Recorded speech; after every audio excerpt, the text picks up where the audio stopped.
आज मैं बना रही हूँ साउथ इंडिया की फेमस डिश अड़ाई डोसा। अड़ाई डोसा 5 तरह की दालों और चावल के साथ में तैयार किया जाता है। बहुत ही टेस्टी और ये हेल्दी रेसिपी है। इसके साथ बनाऊंगी मैं ये प्याज टमाटर की चटनी, जिसके साथ में इस डोसा का टेस्ट और भी ज़्यादा बढ़ जाएगा। इस डोसा में फर्मेंटेशन की ज़रूरत नहीं होती है। बस दालों को भिगो, ब्लेंड करो और एक प्रोटीन रिच डोसा तैयार।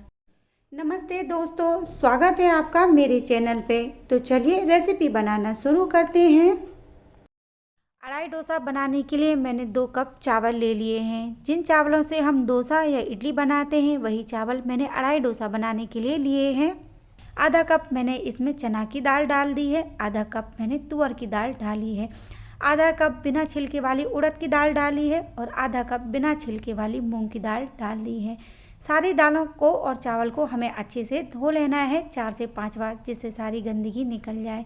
मैंने इसमें बिना छिलके वाली उड़द की दाल और मूंग की दाल ली है।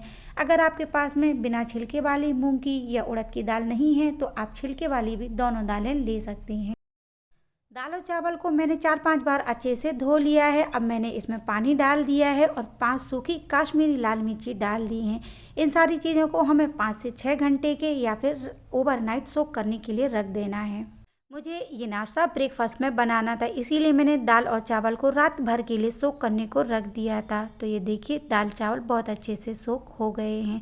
अब इनका सारा पानी हमें निकाल देना है और इनको पीस लेना है। तो दाल चावल को पीसने के लिए मैंने इन्हें मिक्सी के जार में डाल दिया है। जिस पानी में हमने दाल और चावल को सोक करके रखा था उस पानी का यूज़ हमें दाल चावल को पीसने के लिए नहीं करना है। अब मैंने इसमें आधा कप पानी डाल दिया है और इसको अच्छे से बारीक पीस लिया है। अगर ये थोड़ा बहुत दरदरा भी रहता है तब भी आपका डोसा बहुत ही बढ़िया बनेगा। तो ये देखिए मैंने दाल और चावल को अच्छे से पीस लिया है। इसी तरीके से सारी दाल और चावल को हमें पीस लेना है। तो ये दाल चावल जितने हमने भिगोए थे सारे मैंने पीस लिए हैं। अब हम इसको साइड में रख देते हैं और इसके लिए एक चटनी बना लेते हैं।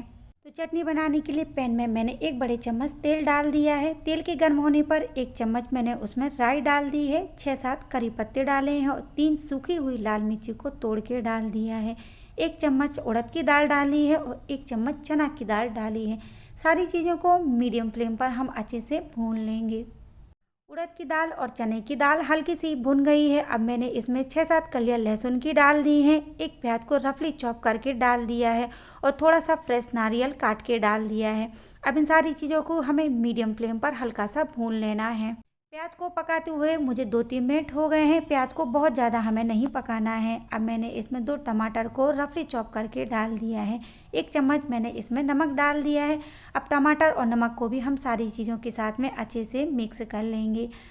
अब मैंने इसमें 3 से 4 चम्मच पानी डाल दिया है और पानी डालने के बाद में बिल्कुल लो फ्लेम पर हम इसको 5 से 7 मिनट के लिए, जब तक कि प्याज और टमाटर सॉफ्ट नहीं हो जाते हैं, पका लेंगे। 5-7 मिनट हो गए हैं और प्याज टमाटर भी अच्छे से पक गए हैं। तो अब हम इनको ठंडा कर लेंगे। तो सारी चीज़ें अभी अच्छे से ठंडी हो गई हैं। अब हमें इन्हें पीस लेना है।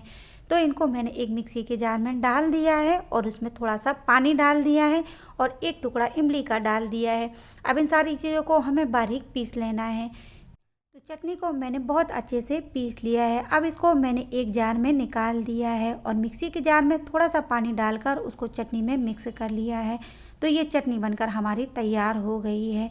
आप इस चटनी को ऐसे भी इंजॉय कर सकते हैं, लेकिन हम इसमें एक तड़का लगाएंगे जिससे ये चटनी और भी ज़्यादा टेस्टी बनेगी। एक तड़का पैन में मैंने 1 चम्मच तेल डाल दिया है। तेल के गर्म होने पर 1 चम्मच राई डाल दी है, 5 से 6 करी पत्ते डाले हैं और 2 सूखी लाल मिर्ची को तोड़ के डाल दिया है। अब गैस को मैंने बंद कर दिया है। सारी चीज़ों को हम अच्छे से मिक्स कर लेंगे। अब इस तड़के को मैंने चटनी के ऊपर डाल दिया है। तो ये बहुत ही टेस्टी चटनी बनकर हमारी तैयार हो गई है। आप इस चटनी को इडली, डोसा या फिर उत्तपम के साथ में एंजॉय कर सकते हैं।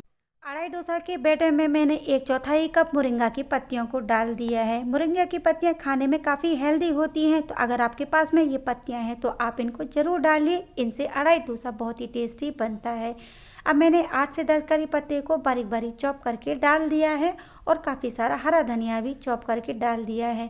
हरा धनिया को हमें एकदम बारीक चॉप करके नहीं डालना है। अब मैंने इसमें 1 बड़े साइज़ की प्याज को भी काट के डाल दिया है। तो प्याज को हमें ना तो बहुत ज़्यादा बारीक काटना है और ना ही बहुत ज़्यादा मोटा काटना है। अब मैंने इसमें 1 चम्मच जीरा डाल दिया है।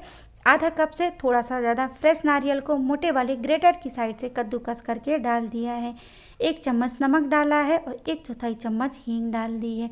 सारी चीज़ों को हम अच्छे से मिक्स कर लेंगे। तो ये अढ़ाई डोसा खाने में तो टेस्टी होता ही है, साथ ही साथ बहुत ही हेल्दी भी होता है, क्योंकि हमने इसमें बहुत सारी दालों का यूज़ किया है, मोरिंगा की लीव्स का यूज़ किया है, जो काफ़ी हेल्दी होते हैं।